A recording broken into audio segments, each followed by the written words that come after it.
वक्फ bill का विरोध कर रहे विपक्षी दलों और मुस्लिम संगठनों के पास कुतर्कों की कमी नहीं है, पर असल बात तो ये है कि वक्फ बोर्डों पर कब्जा करके बैठे इस्लामिस्ट अपनी पावर जाने और इसमें बराबर महिलाओं के शामिल होने के कारण अधिक विलाप कर रहे हैं। जी हाँ, लोकसभा में पास हुए वक्फ संशोधन बिल में प्रावधान है कि वक्फ काउंसिल में 4 गैर मुस्लिम भी शामिल रहेंगे।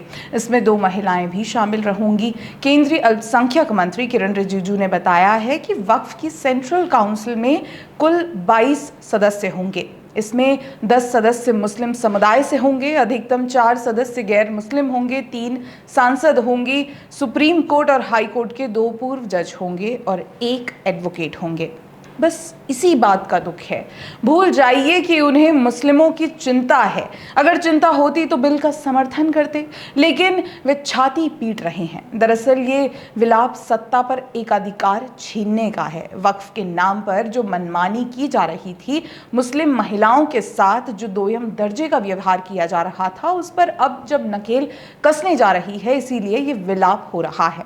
वक्फ बोर्ड में महिलाएं और गैर मुस्लिम होंगे। गैर मुस्लिम, विशेषकर महिलाओं को वक्फ बोर्डों ने कभी बराबर माना ही नहीं और अब ये बराबर में बैठेंगी। इसीलिए ही वक्फ बिल का विरोध किया जा रहा है। मोदी सरकार इस्लामिस्टों को महिलाओं को सम्मान देने और बराबर का हक देने के लिए मजबूर कर रही है, इसीलिए बिल का विरोध किया जा रहा है।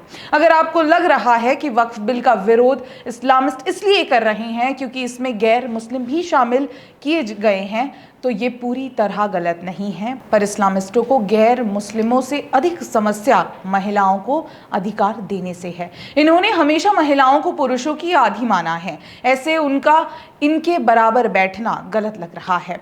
आपको 3 तलाक कानून तो याद ही होगा। जब मोदी सरकार ने 3 तलाक संरक्षण कानून बनाया था तो all India Muslim personal law board सहित सभी इस्लामिस्टों ने इसका भी विरोध किया था, क्योंकि महिलाओं से जुड़े रिफॉर्म्स इन्हें स्वीकार नहीं है।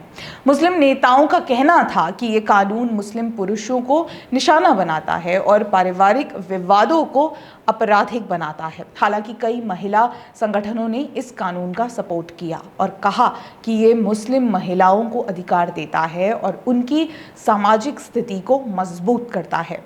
तब से 3 तलाक के मामलों में लगातार गिरावट देखने को मिली है और मुस्लिम महिलाओं को अधिकार मिले हैं। पर इस्लामिस्ट ये अधिकार देना नहीं चाहते। वे लोकतांत्रिक देश में इस्लामिक कानून चाहते हैं, जिसमें महिलाएं इस्लामिक कानून से चलेंगी और पुरुष लोकतांत्रिक। इसी भेदभाव को खत्म करते हुए वक्फ बिल में बदलाव किए गए हैं, इसीलिए इसका विरोध हो रहा है। देखा जाए तो वक्फ बोर्ड की सख्ती नहीं की गई है, बल्कि मोदी सरकार ने वक्फ बोर्ड में बैलेंस बनाया है। बराबर भागीदारी से ही तो सबका विकास सुनिश्चित होगा। मुस्लिम महिलाएं भी वक्फ बोर्ड में अपनी ओपिनियन रखना, निर्णयों में भागीदारी होना डिजर्व करती हैं। यही कारण है कि वक्फ बिल में बदलाव को लेकर मुस्लिम महिलाओं में खुशी देखने को मिल रही है। आपको यकीन नहीं होता तो ये वीडियो ही देख लीजिए। फिलहाल तो वक्फ बोर्डों की सत्ता पर एकाधिकार न रहने के कारण इस्लामिस्ट और उनके समर्थक नेता वक्फ बिल को लेकर भड़के हुए हैं।